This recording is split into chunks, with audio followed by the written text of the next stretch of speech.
जिस तरह की मेरी मेहनत चल रही है ना दोस्त, उसे देखकर अब मुझे भी यकीन हो गया कि ये साल 2023 मेरी गरीबी का आखिरी साल होगा।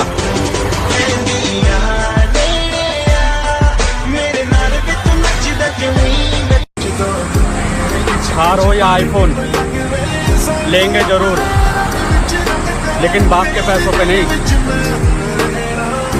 अपने दम पर।